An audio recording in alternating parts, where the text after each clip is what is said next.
संध्याकाळी मी पर्शन आहे सर. घर कसं का चालेल? 2 मुलं आहे मला सर. अजून विषय 1-2 मिनिट परत बोलतो. संध्याकाळी जेवणासाठी राशन नाही असं पालकमंत्री संजय शिरसाटांना सांगताना रिक्षाचालक गणेश ननवरे यांना अश्रू अनावर झाले होते.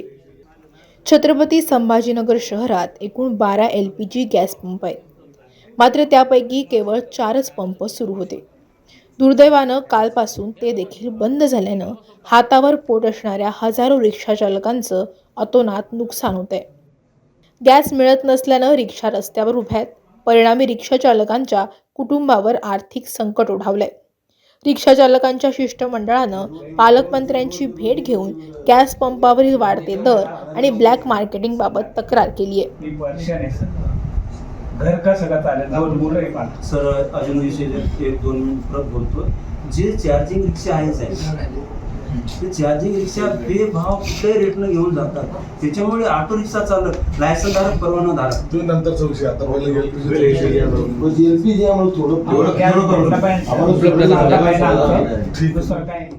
आम्हाला संध्याकाळचं राशन नाहीये. गॅससाठी नंबर लावला आज सकाळी 5 वाजता आणि 6ला म्हणतोय, 7:30ला म्हणतो गॅस नाही भेटणार असं बोलला. मग संध्याकाळी काय खाऊ मी एक तर गोळ्या चालू आहे, माझ्या छाती लागेल साहेब.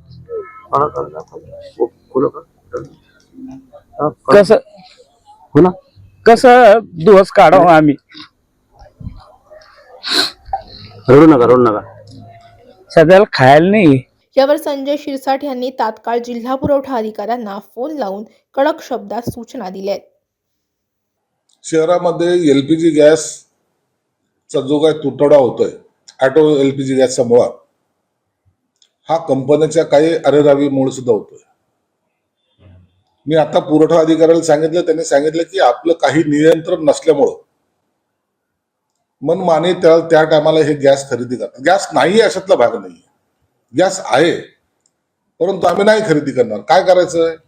ही जी काही उर्मट भाषा या पंपवाल्यांची आहे, त्याच्यामुळं खऱ्या अर्थानं या सगळ्या रिक्षा चालकाला त्रास होतो. मी आता त्यांना निर्देश दिलेले आहेत की काही पेट्रोल पंप जे आहेत हे ऑटो एलपीजी गॅसचे 2-3 NOC आपण दिलेले आहेत, त्यांना ते कॅन्सल करा, त्यांना सील करून टाका. त्यामुळं तरी ठिकाणावर येतील ना.